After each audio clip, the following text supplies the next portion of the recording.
Hello my friends and welcome back. You want to know one of the best things about having a YouTube channel? You. That's right, you the viewer. Many of you have written in over the years and helped to educate me about different gardening styles, techniques, and different uses for plants. Recently I had someone write in. I'm sorry, I don't know your name off the top of my head, but if it was you, shoot us a comment below so we can give you credit. But you brought to my attention that this shrub here behind me, known as 𝗙𝗏𝗿𝗃𝗏, is also a plant that's useful because you can make soap out of it. And so I looked into it, and yes indeed, it's also called soap bush, and I never knew this before. So I came out here and I gave it a try. After reading into it, I found out that the Native Americans, some of the first pioneers, would locate some of the wild plants that were on the trails, and they found different uses for these plants. And with the 𝗙𝗏𝗿𝗃𝗏 here, you could actually harvest some of these blossoms and use it as a soap. So what I've learned is the reason why this works is because it has something in it called saponins, which is a steroid that dissolves in water and becomes like a lather. So that's how I tested it out. I took some of these blossoms, rubbed them in between my hands with some water, and sure enough, I got a nice little lather going and I felt clean afterward. So I wanted to share this with you guys. Be careful I don't get stung. There's bees all over the shrub. Try to pull some off from behind the plant here. Don't take too much away from the beauty.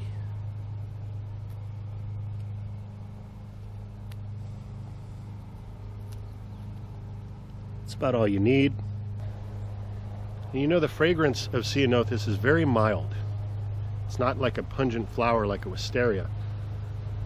It's mild, but it has a fresh, almost detergent-like smell. So now, after a long day in the garden, I can pick a few of these flowers and quickly wash up.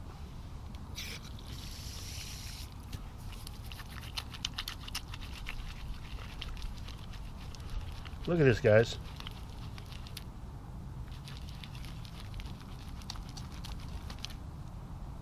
Is that not amazing?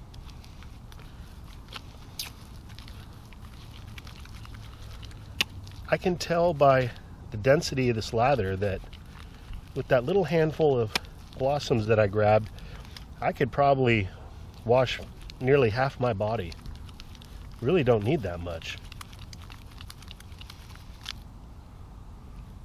Isn't nature awesome? And it really leaves you with a clean feel. Very nice.